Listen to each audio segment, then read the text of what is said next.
दुआ कीजिए कि जल्द खत्म हो जाए इजराइल और ईरान की जंग, वरना मुश्किल में आ जाएंगे आप। मिडिल ईस्ट में जंग का असर दुनिया भर में दिखने लगा है।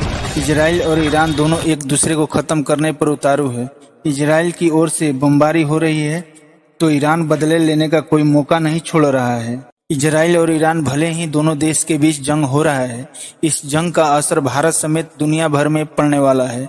इस जंग का छोटा सा असर भारतीय शेयर बाजार पर दिखा, जहां पहली बार शेयर बाजार 1800 अंक से नीचे गिरा। इस युद्ध की आग की तपश सिर्फ शेयर बाजार पर ही नहीं बल्कि आम लोगों तक पहुंचने वाली है। इस युद्ध से भारत को हजारों करोड़ों का नुकसान हो सकता है।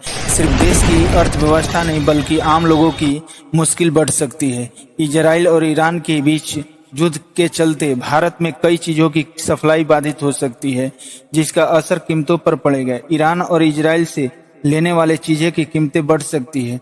कच्चा तेल और सोने की कीमतें बढ़ सकती है। कच्चे तेल की कीमतें में तेजी का मतलब है सीधा आपकी जेब पर असर पड़ेगा, क्योंकि भारत कच्चे तेल के लिए दूसरे देशों से खरीदता है।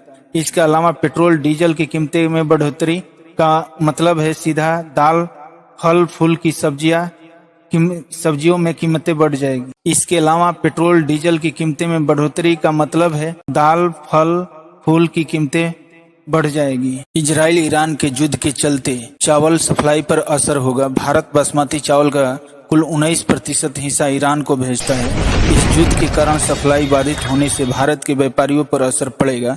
इसी तरह का असर चाय कारोबारियों पर दिख सकता है, क्योंकि भारत से बड़ी मात्रा में चाय ईरान को भेजी जाती है। साल 2023-24 में भारत ने ईरान को $32 मिलियन चाय भेजा था। ईरान इजराइल युद्ध के बीच सोने की तेजी आपकी परेशानी बढ़ा सकती है। ऐसे में युद्ध के बीच सिर्फ खाने पीने की चीजें नहीं बल्कि सोने की मांग बढ़ जाती है।